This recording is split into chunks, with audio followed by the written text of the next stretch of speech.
नीचे पानी लगा होता है।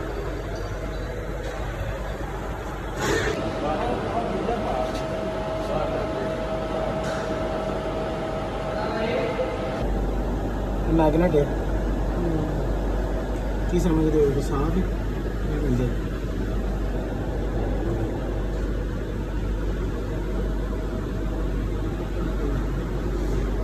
यहाँ वाला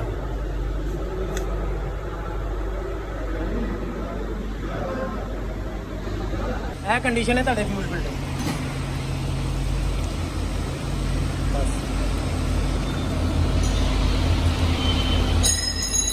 ਆ ਪੈਟਰੋਲ ਜਾ ਰਿਹਾ ਤੁਹਾਡੇ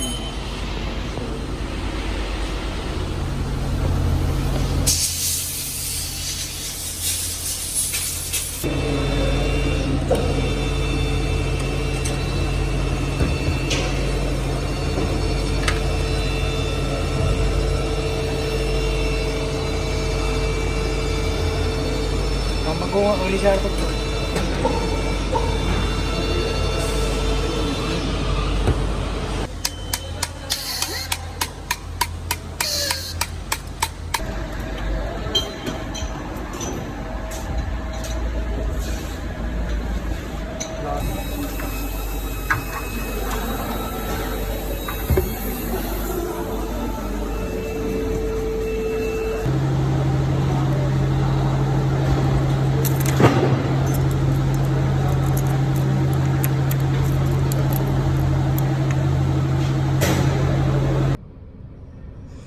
अस्सलामुअलैकुम गाइस, क्या हाल चाल है। गुज़श्ता ईद मुबारक जी। कैसे हैं आप लोग, कैसी गुजरी आप लोगों की ईद। अच्छा जी, गाड़ी है आज हमारे पास होंडा सिविक RS, पुरानी वाली शेप एक्स जिसको कहते हैं। तो ये गाड़ी हमारे पास आई है जी हैवी मेंटेनेंस के लिए। एक कस्टमर है हमारे रेगुलर, एक गाड़ी लेते हैं, उसकी ट्यूनिंग श्यूनिंग करवाते हैं, 4-5 चलाते हैं, फिर उसको चेंज कर लेते हैं। तो ये गाड़ी हमारे पास आई है हैवी मेंटेनेंस के लिए। गाड़ी चल चुकी हुई है जी 75,000 किलोमीटर ये गाड़ी चल चुकी हुई है। तो अब इन्होंने गाड़ी ख़रीदी है, अब अल्लाह करे कि जनमन इतनी ही चली हो, बाकी तो चीज़ें हम लोग खोलेंगे तो वहाँ से आइडिया हो जाएगा ये गाड़ी कितनी चली हुई है। तो हम लोग इसकी कर रहे हैं जी हैवी मेंटेनेंस, जिसमें हम लोग इसकी करेंगे ट्यूनिंग है, ब्रेक है, कंप्यूटर है, अलाइनमेंट है, बैलेंसिंग है, ब्रेक सर्विस है, कैटालिटिक कन्वर्टर है, अंडर बॉडी इंस्पेक्शन है, इलेक्ट्रिकल चेकअप, सारा कुछ। यानी कि 40,000 किलोमीटर के बाद, एवरी 40,000 किलोमीटर के बाद जो चीज़ें रिकमेंडेड होती हैं वो सारा कुछ इसमें हम लोग करेंगे। तो काम हम लोग इसका स्टार्ट करते हैं, फिर इसकी जितनी चीज़ें खुलेंगी आफ्टर बिफोर हम लोग आप लोगों के साथ शेयर करते जाएंगे। जैसे थ्रॉटल है इसका, कैट है इसका, उसकी क्या कंडीशन थी, इसकी जितनी भी चीज़ें हैं वो सारी आप लोगों के साथ शेयर करेंगे। इसका गियर ऑयल चेंज होने वाला है, मैंने वैसे चेक किया है तो काफ़ी स्मेल आ रही है उसमें से। तो मैंने कस्टमर को बताया है, तो कस्टमर ने कहा कि यार आप लोग अभी इसका काम स्टार्ट करें, हम लोग मशवरा करके बताते हैं कि इसका गियर ऑयल चेंज करना है या नहीं करना। तो मेरा मानना ये है कि सिविक एक्स के अंदर, सिविक एक्स या जो न्यू शेप आ रही है, जिन गाड़ियों के अंदर CVT गियर होता है, उनकी मेंटेनेंस से ज़्यादा ज़रूरी उन गाड़ियों का गियर ऑयल होता है। तो कभी भी इस गाड़ी का गियर ऑयल जो है वो आप 14,000 किलोमीटर यानी कि 40,000 किलोमीटर से अबव ना चलाएं। तो जब भी वो 40,000 किलोमीटर चल जाए तो उसका लाजमी आप लोग गियर ऑयल चेंज कर लें। तो चलिए जी, अल्लाह का नाम लेके इसका काम स्टार्ट करते हैं, फिर कस्टमर अगर बताएंगे तो इसका गियर ऑयल चेंज कर लेंगे, वरना फिर जो काम हम लोग को उन्होंने बताया वही करेंगे और उनको गाड़ी हम लोग डिलीवर कर देंगे।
चोकला प्लेट चोकला चले गए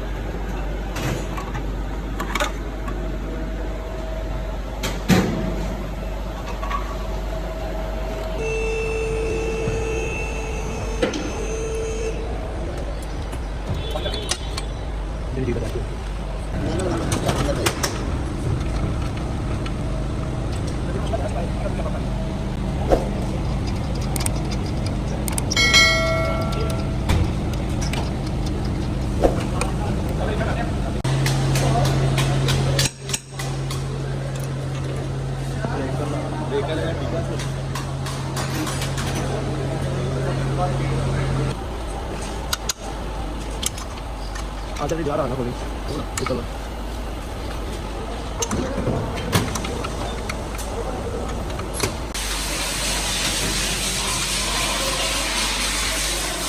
kami baru biasa yang masih coba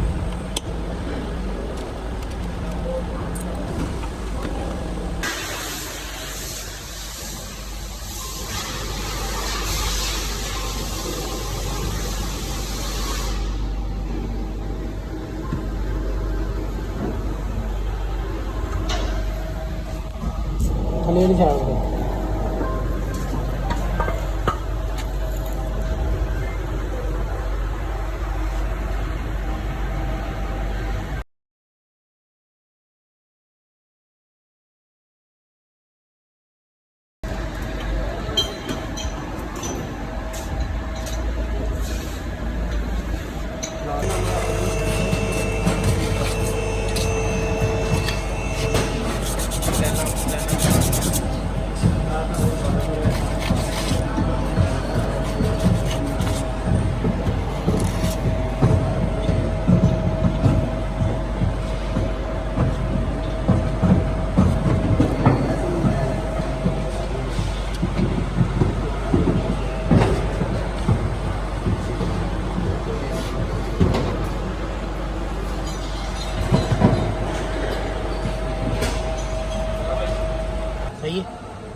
होगी कंप्लीट?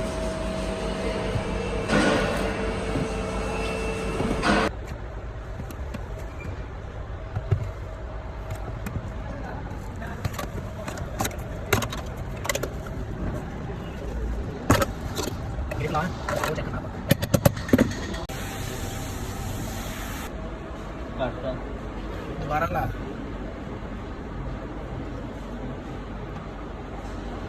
लाया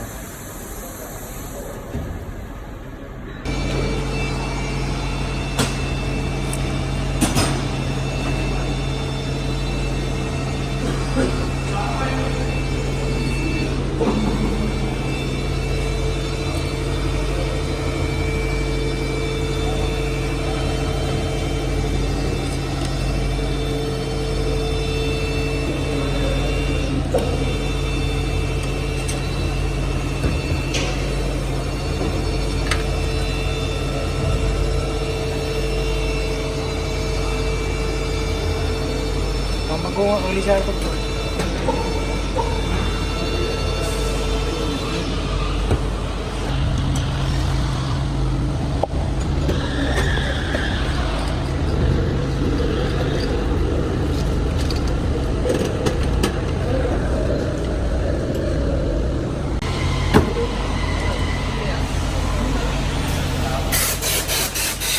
ਇਹ ਕੰਡੀਸ਼ਨ ਹੈ ਤੁਹਾਡੇ ਫਿਊਲ ਫਿਲਟਰ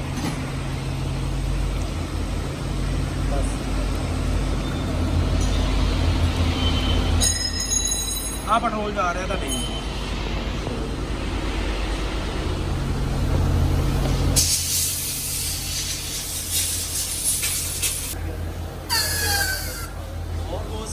ਅਲਹਮਦੁਲਿਲਾ ਦੁਆਵਾਂ ਤੁਸੀਂ ਸੁਣਾਓ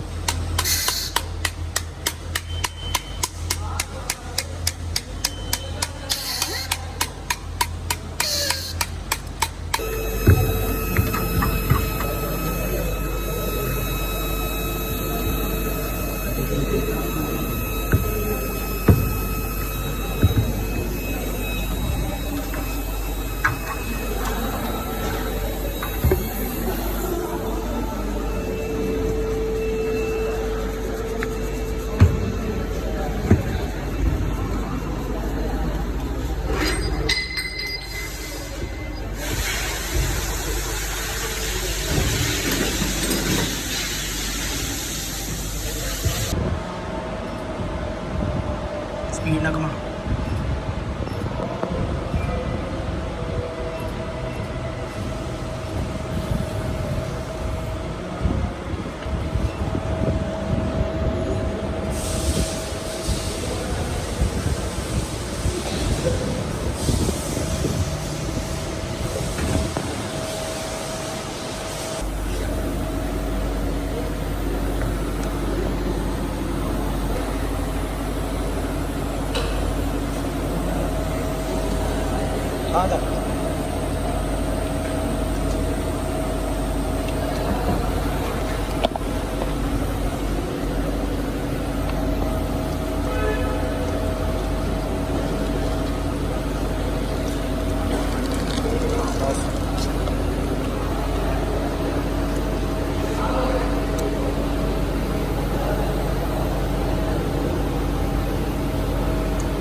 हाँ सर नीचे पानी रंगा होता है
मैग्नेट है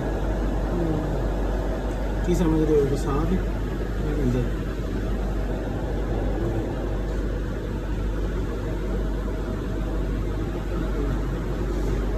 ये वाला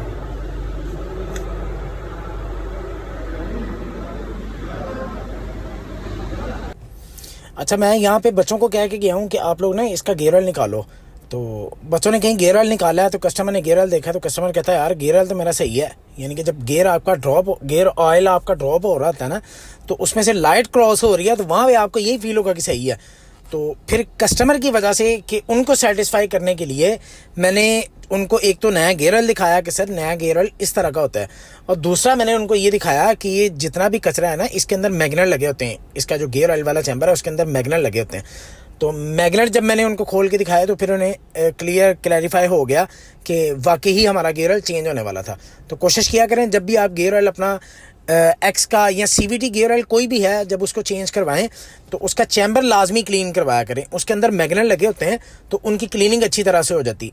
अब मैग्नेट का काम क्या है? मैग्नेट का बेसिकली काम ये है कि जब गेयर ऑयल आपका चैम्बर के अंदर आता है तो जब वो वापस जाता है तो जितनी उसके अंदर मेटल के पार्टिकल्स होते हैं तो ये जो मैग्नेट अंदर लगे होते हैं सारे सेक कर लेते हैं। तो आपने देखा होगा कि उनके ऊपर काफ़ी सारे पार्टिकल्स थे मेटल के, तो वो इसी वजह से लगे होते हैं कि उसके अंदर जितना भी कचरा आएगा वो उसको क्लीन करके फिर आपका गेयर ऑयल ऊपर वापस जाए।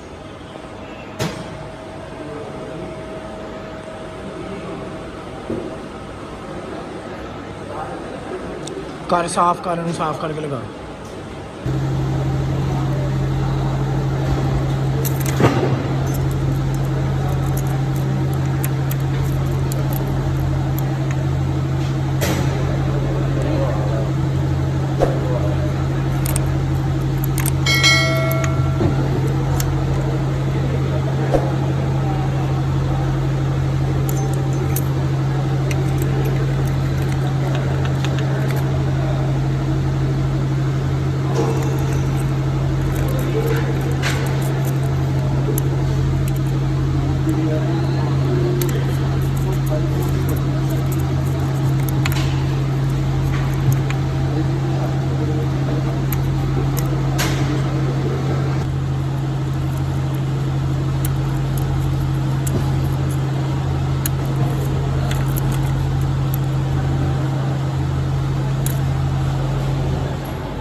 अच्छा यहाँ पे ना मैंने थोड़ी सी वीडियो ऐड कर ली थी इसकी टर्बो की।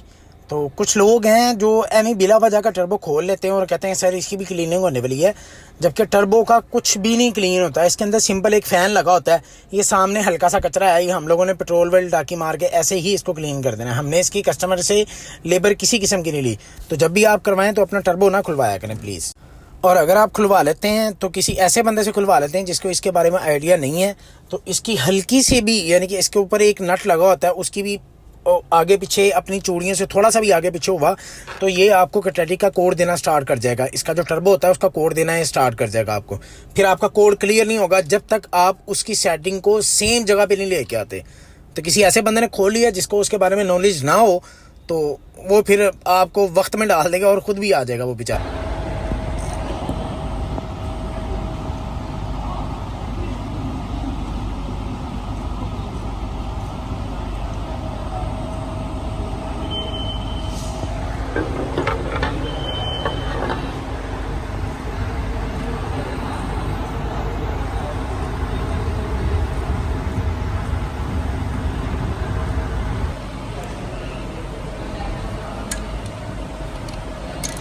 मॉडल साफ करके बाद चुकाई के है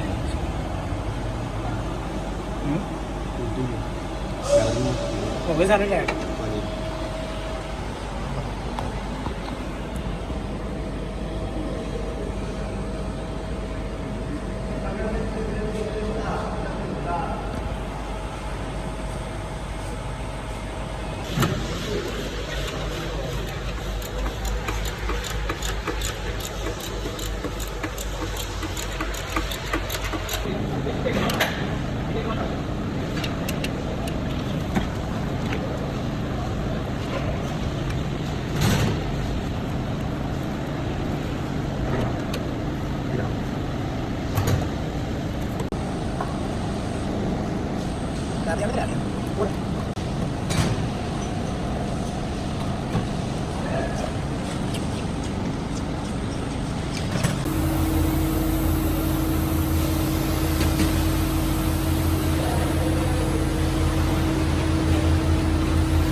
काम अल्हम्दुलिल्लाह हमारा ओके हो चुका होगा जी।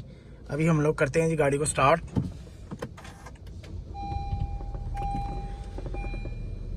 गाड़ी को हमने स्टार्ट किया जी तो कुछ एक तो चेक इंजन की लाइट आ रही है, दूसरा एबीएस की लाइट भी आ रही है। तो अभी हम लोग लगाएंगे इसको कंप्यूटर। हमने इसकी जितनी भी चीज़ें खोली थी वो सारी अल्हम्दुलिल्लाह कस्टमर को दिखाई हैं। तो कस्टमर अल्हम्दुलिल्लाह हमसे सेटिस्फाइड हैं। तो बाकी हम लोग कंप्यूटर लगा के कस्टमर को साथ लेंगे। फिर जब हम लोग रोड टेस्ट करेंगे इसका तो इसका रिव्यू आप लोगों के साथ भी लाजमी शेयर करेंगे। तो हम लोग लगाते हैं जी इसको कंप्यूटर, फिर इसका करते हैं जी रोड टेस्ट।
ਕੀ ਸਮਝਦੇ ਹੋ ਕੀ ਫਰਕ ਪਿਆ ਗੱਡੀ ਨੂੰ? ਅੱਗੋਂ ਦੀ ਆਣਾ ਆਪਾਂ ਕੋਈ ਨਹੀਂ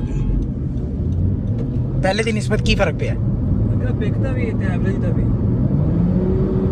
ਪਿਕ 'ਚ ਕਿੰਨੇ ਕੁ % ਫਰਕ ਪਿਆ? 100% ਹੀ ਹੈ। ਜਿਹੜੀਆਂ ਚੀਜ਼ਾਂ ਤੁਹਾਨੂੰ ਦੱਸੀਆਂ ਸੀ ਵੀ ਇਹ ਹੋਣ ਵਾਲੀਆਂ ਵਾ ਉਹ ਵਾਕਈ ਹੋਣ ਵਾਲੀਆਂ ਸੀ? ਹੋਣ ਵਾਲੀ ਸੀ। ਸਮਾਨ ਜਿਹੜਾ ਤੁਹਾਡਾ ਖੋਲਿਆ ਉਹ ਗੰਦਾ ਸੀ ਜਾਂ ਸਾਫ਼ ਹੀ ਨਿਕਲਿਆ ਸੀ? ਗੰਦਾ ਸੀ। ਸਾਡੇ ਕੰਮ ਤੋਂ ਸੈਟੀਸਫਾਈਡ ਹੋ? ਹਾਂਜੀ। ਚਲੋ ਸ਼ੁਕਰੀਆ ਸਰ, ਥੈਂਕ ਯੂ।